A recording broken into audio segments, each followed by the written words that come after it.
Seema, and I am back with a new lesson on what to do before, during and after a job interview. Well, a lot of you are probably doing a lot of runaround for job interviews, and I know your anxiety because you want to bag that interview. You want to bag that job that you so desire. Well, I will give you a few tips, a few basics as to what you need to do and what you need to avoid before, during and after an interview. We will begin with the first point, which is good appearance. Well, why is it good? Why is it necessary to have a good appearance for that matter? Or like they say, the first impression is the last impression, which means you need to leave a lasting impression on your potential employer.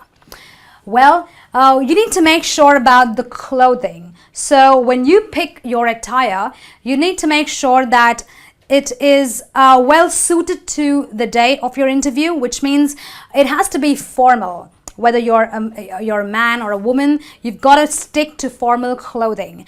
And as far as clothing is concerned, I would stick with neutral colors or maybe monochrome colors. I would kind of ditch the neon blue, the purples, the oranges and the shocking pinks, okay? And as far as accessories are concerned, well, don't go too loud on the bangles and the bracelets, nothing that makes too much of noise. Guys, if you have a lot of body piercings on your eye, maybe a couple of extra on the ears, you might want to, just keep that for some other day and not for the day of your interview. Makeup. Oh, well, I know you girls love to wear a lot of makeup.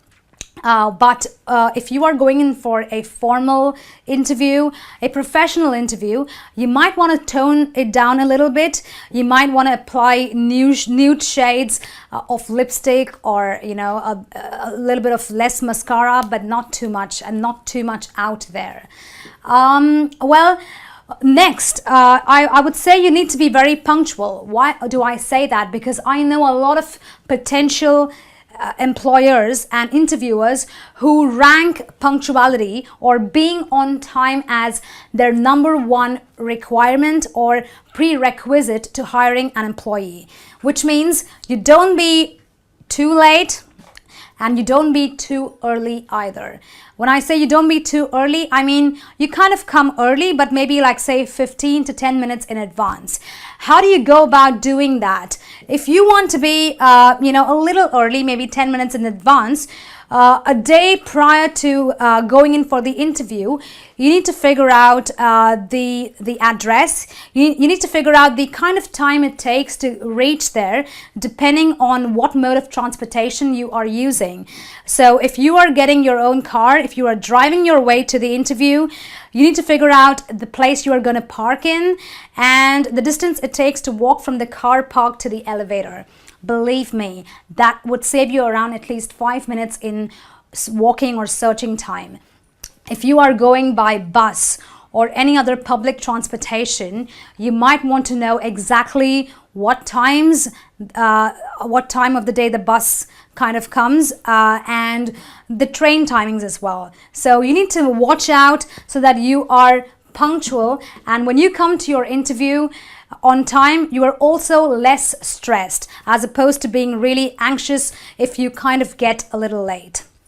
Sell yourself. Well, sell yourself is something that, believe it or not, we all must do, because when you are selling yourself, you are showing, you are exhibiting your credentials in front of your potential employer, which gives you the advantage over every other qualified candidate for that interview, which means you need to bring maybe multiple copies of your CV. You need to maybe also carry professional recommendations from previous employers.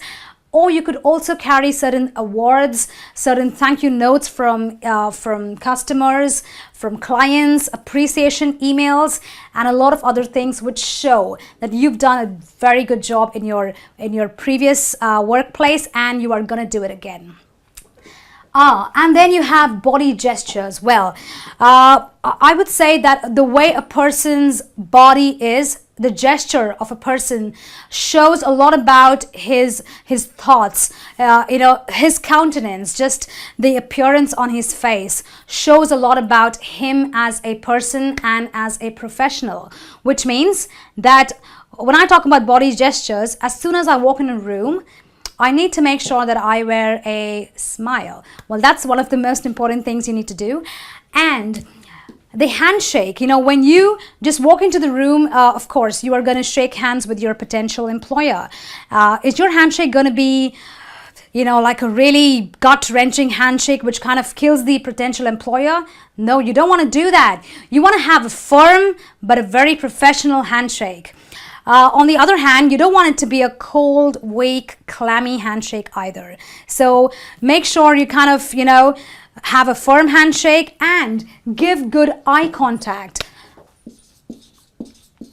Oh, why do we give good eye contact? Well, when I say eye contact, you don't want to stare at your employer like you're going to kill him or threaten him, but you need to make eye contact, because a person who makes good and proper eye contact shows that he is a good listener, an active person who responds to situations.